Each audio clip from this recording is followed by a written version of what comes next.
The term gamer predates video games by over 6 centuries. The first known record of the word was found in the English town of Walsall and dates back to approximately 1422. The town's code of laws, written in Middle English, condemned any dice player, carder, tennis player, or other unlawful gamer. Back then, even tennis and football were considered forms of gambling, and thus were banned on any day but Christmas. And then they banned Christmas. But my point is, when they said gamer, what they meant was gambler, and this association lasted well into the 19th century. For example, in 1845, a short story about card players declared, "The gamer is further from restoration even than the drunkard, because what he does in the light of sobriety and reason." But this form of the word gamer was never adopted in the U.S., where it came to be associated with other pastimes. War games were originally created as a military tool to study tactics and strategy. But by the 1950s, recreational wargaming was becoming popular enough to support commercial releases. Hobby publications soon followed. Wargame Digest was launched in 1957 by Jack Scrooby, a manufacturer of miniatures. In the foreword of his first issue, Scrooby referred to his readers as wargame enthusiasts, wargame generals, wargame players, and most significantly, war gamers. This last phrase quickly caught on, and by the end of the 60s, it was frequently shortened to just gamer. When TSR released Dungeons & Dragons in the 70s, it was initially branded as a war game. It was eventually redefined as a role-playing game, but not before TSR attempted to redefine gamer itself. Please note the emphasis on the term gamers.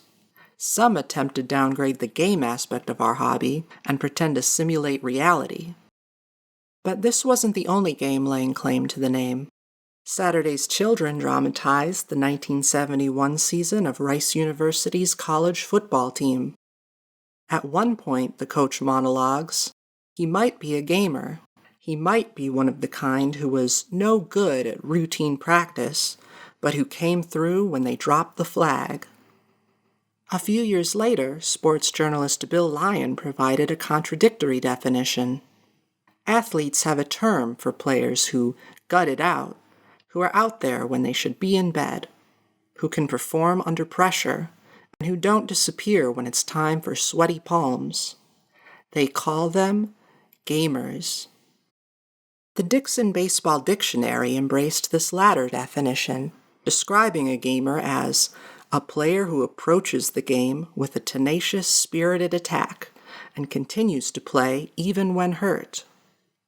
They speculated the etymology came from the idea of a player who is game. This is the definition that was first picked up by Merriam-Webster later in the 90s. Strangely, it was attributed to 1630, though they've since corrected that. So how did gamer come to mean a player of video games? Let me tell you a little story. It begins in the world of fanzine fandom. Before the internet, fanzines were how fans expressed themselves. Arnie Katz and Joyce Worley met in science fiction fandom in the 60s. When Joyce moved to New York City in 1970, the two became a couple and began hosting meetings of a fanzine group. Bill Kunkel and CHARLENE KOMAR met in high school in the 60s. In 1971, Joyce and Arnie invited them to the fanzine group. In 1972, they invited Joyce and Arnie to their wedding.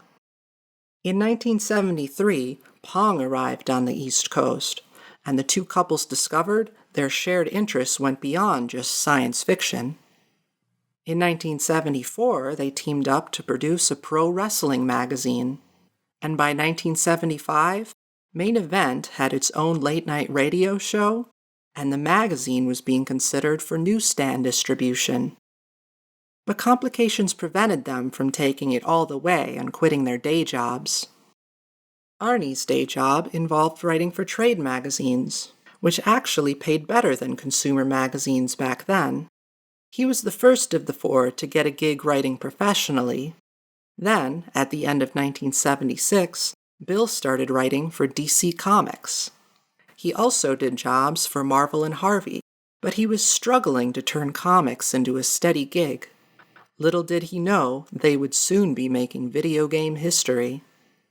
In 1978, Magnavox introduced the Odyssey 2. Bill and CHARLENE owned the original Odyssey and were looking to upgrade. But there was also the Atari Video Computer System, which launched the previous year.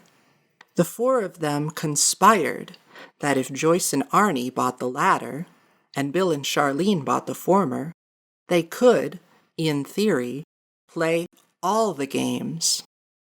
In the meantime, they teamed up once again on an unusual fanzine called 4-Star Extra, where the topic changed every issue.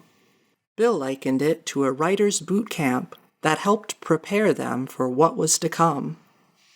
A consumer magazine called Video appeared on the newsstands during the Christmas season of 1977. It covered all the latest TV gadgets, including video games. In 1979, Bruce Apar became the magazine's new editor. Arnie knew Bruce from the trade magazine world and pitched a few ideas. Before long, they were all contributing. Arnie wrote a column about television programming, and Bill had a column called Arcade Alley, which, contrary to the name, focused on home video games. Bill's collaborator, Frank T. Laney II, was actually a pseudonym for Arnie, a tribute to his favorite deceased fanzine author. Together, Bill and Arnie wrote about games in a way no one had ever done before. They opened with a mission statement. This column will attempt to treat these games from a fresh viewpoint, one that stresses playability rather than technology. Previous attempts at video game reviews had read like Consumer Reports, analyzing performance, dimensions, picture quality, and other purely objective considerations. The games themselves were treated as an afterthought, like just another feature of the hardware. Individual game reviews were simply a brief description and a score.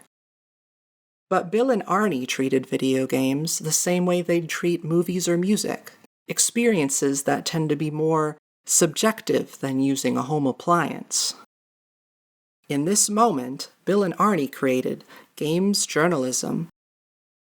Then, in 1981, Arcade Alley spun off into Electronic Games, a magazine co-founded by Bill and Arnie with Joyce. CHARLENE had split up with Bill during the summer, but the two remained friends, and CHARLENE became a freelance contributor the following year. Joyce also edited a supplementary newsletter covering breaking news updates, and CHARLENE edited the official magazine for GameLine, a short-lived internet service for the Atari that was a precursor to Quantum Link, which later became America Online. Electronic Games and Arcade Alley laid the groundwork for how we talk about video games, including the words we use. Though, in the spirit of the English language, most of those words were borrowed from elsewhere. For example, Easter eggs have existed for centuries, but the first time the word was used to describe a secret in a piece of software was in the pages of Electronic Games. Arcade Alley introduced game mechanics and play mechanics, interchangeable terms that originated in wargaming. Electronic Games redefined the word minigame to mean a game within a game. Previously, it had been used to describe games played on tiny screens. Arcade Alley was the first to describe a level that scrolls, borrowing a term used in word processing. Though half credit goes to trade magazine Playmeter, who once used the term to describe a transition between levels. Electronic games also introduced the variation sideways scrolling, another term from word processing that was sometimes shortened to side-scrolling. In the gaming world, side-scrolling was later popularized by Electronic Gaming Monthly, no relation. Arcade Alley coined the term video gamer, likely inspired by wargamer. And then, just a few paragraphs later, it was shortened to simply gamer. And that's how it all started. A group of science fiction fans pioneered games journalism, created the first U.S. gaming magazine, and redefined the meaning of gamer. But there was still one final twist. They also coined the term arcader, and they used the two terms interchangeably for years.